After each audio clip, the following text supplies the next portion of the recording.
HarperCollins presents Her Secret War by Pam Lecky, read by Melanie Machugh. Chapter 1. 30th of May, 1941, North Strand, Dublin. It was almost Whitsuntide Eve. Sarah Gillespie ran down the last few yards of the laneway to the rear of the terrace of houses. Blinded by tears, she careered into a stack of boxes in the poor light, cursed and almost stumbled. Sarah glanced down at her footwear in disgust. Dancing shoes weren't ideal for a girl in a hurry. Why hadn't she thought to bring a spare pair in her bag? To catch her breath, she leaned against the wall. Dismayed by her own feebleness, she concentrated hard on her breathing. She hated to lose control. With trembling fingers, she roughly wiped away the offending tears. "Damn you, Paul O'Reilly. Sarah Gillespie does not cry over any man." Though falling out with Paul and inappropriate footwear weren't her biggest problems right now. What if Da returned home before her? What if he went into the girl's bedroom and discovered the pillow stuffed under Sarah's blankets on her bed? If he were drunk, and there was a fair chance he would be, he wouldn't twig. But if he wasn't... A shiver ran through her. There would be hell to pay. Sneaking out to meet Paul wasn't the cleverest thing, but with Da so vehemently opposed, what was a girl to do? "No daughter of mine will be mixed up with a good-for-nothing bicycle repairman."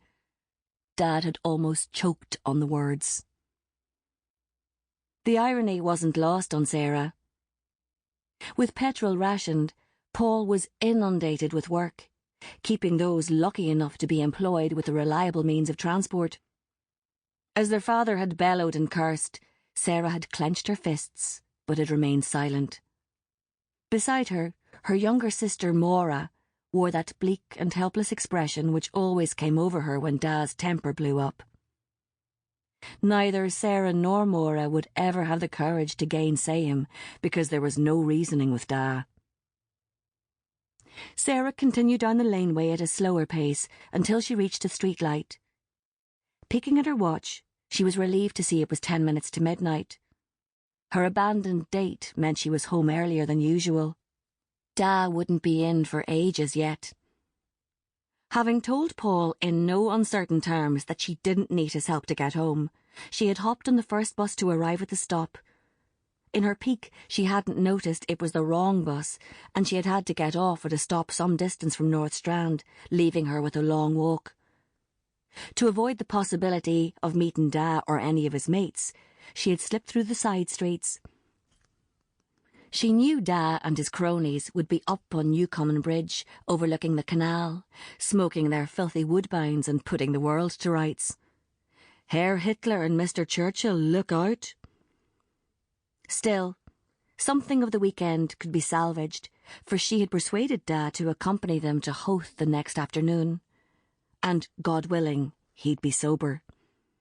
Even he didn't start drinking till late afternoon, most days. She loved the journey along the coast road, then up the hill to the summit.